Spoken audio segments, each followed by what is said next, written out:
Okay, in this video, I want to continue talking about the Bockstein spectral sequence and talk about a couple things that might still be bothering you about it. Come back and address those at least a little bit. And a good reference for this is John Palmieri's note on the Bockstein spectral sequence, which I've now posted on CCLE. So let's just remember where we are. We had this exact couple. It looks like D1 is the cohomology of X. That maps over by the times P map to the cohomology of X again. Now that's an integral coefficients up there, but our third part of the triangle is going to be the cohomology of some space X in mod P coefficients. Okay, and then we had J1 and K1. J1 was just reduced mod P, and K1 was our Bockstein homomorphism, giving us this name. And so we said the spectral sequence associated to this exact couple, and really all the derived exact couples, is the Bockstein spectral sequence. We wrote E1S is HS of our space in mod P coefficients, and the spectral sequence should cook up for us the S cohomology of X. And then I put this in quotes. And really the reason I put this in quotes is, as we've already seen, this doesn't really give us all of it. So maybe I'll say we don't get all of the cohomology of X. What are we missing? We're missing all the torsion that's relatively prime to P. Okay, so if we ran the Bockstein spectral sequence for all primes, then maybe we'd learn something. And in fact, this is often the game, and we'll even play this game to some degree when we get to the Serre spectral sequence and start looking at homotopy groups of spheres, the atom spectral sequence. Often we somehow only get the piece of information for one prime at a time. But another thing that might be bothering you at this point is that this ended up being singly graded, and all of our other spectral sequences from an exact couple, we actually started with a filtration and ended up with something that looked bi-graded.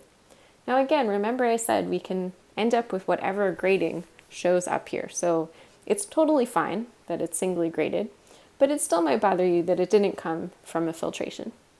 Well, what I want to show you now is that actually we can cook this up from a filtration. So even better, if you like, we can cook up a bi-graded spectral sequence. That to me means that each page is bi-graded, okay? And we can do this coming from a filtration. Okay, and in fact, we've already seen that a filtration always leads to an exact couple, and every spectral sequence that is known that comes from an exact couple also has some filtration that will give it to you. So let's see what this looks like in this particular case. Well, what I want to do is start with the cochain complex for my space X, or really any chain complex. This doesn't have to be about a space. We could cook up the same kind of thing for any cochain complex. But let's just think of this, or I mean chain complex. And by cochain complex, I just meant cohomologically graded. But let's just think about the cochain complex for a space, since that's kind of the context we were working with.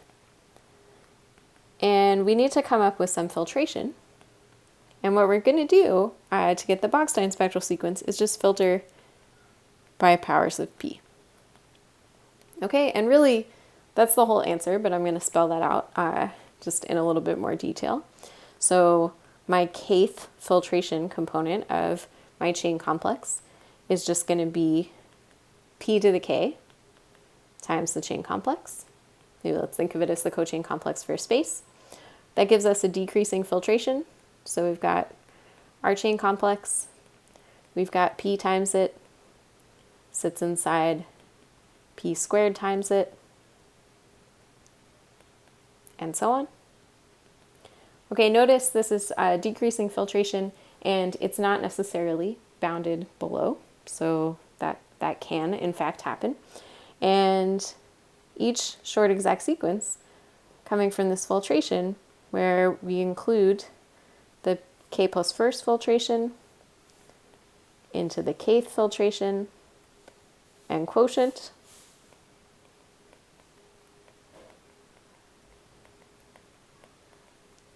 well, that's a short exact sequence of chain complexes, and this gives us a long exact sequence in cohomology. And each of these gives us a long exact sequence in cohomology, so we get our unraveled exact couple. We can put that together into a compact exact couple as we want. I'm not going to write it all out. You're probably bored of me doing that already, so let me just say, as usual, that cooks up for us a spectral sequence. And what does that spectral sequence look like? Well, we could also call that the Bockstein spectral sequence. But now it's going to be bigraded, since we have this filtration, and we also have the homology giving us degrees. So we'll have E1ST. I'm not writing P and Q just because P was a prime. That'll be HS plus T of the filtration quotient. So the S filtration quotient, which is surprisingly hard to say, mod the S plus first. And now converges to, and I'm still going to put in quotes, HS plus T of our chain complex. And again, there's no reason this needed to be the cochain complex for space, doesn't matter. Okay, so we can cook up something bigraded if you want. It's just going to look very repetitive, but fine. And then we see that the Bockstein spectral sequence really does come from filtering a complex in the usual way.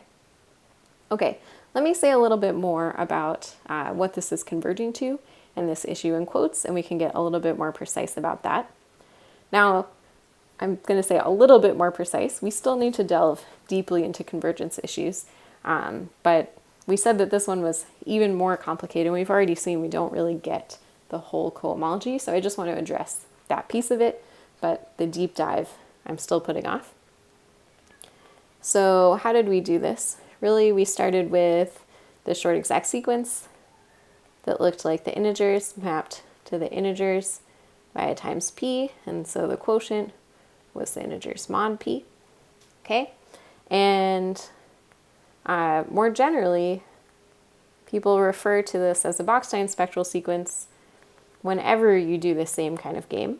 In fact, we've called the Bockstein the connecting homomorphism related to or associated to different short exact sequences. So for any R module,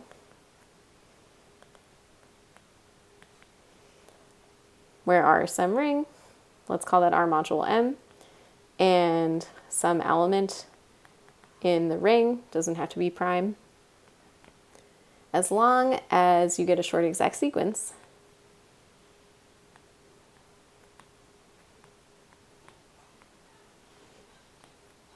that looks like M maps to M via times P,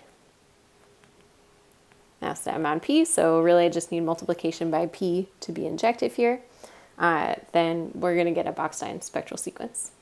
Okay, so in particular, we could start with that short exact sequence we had where we went integers, integers, integers mod P, and we could localize, and we'll get a short exact sequence that looks like Z localized at P, maps to Z localized at P, maps to Z mod P. And now here, this Z localized at P is, I should say, this is inverting all primes but P. And why do we still have a short exact sequence? That's because localization is exact.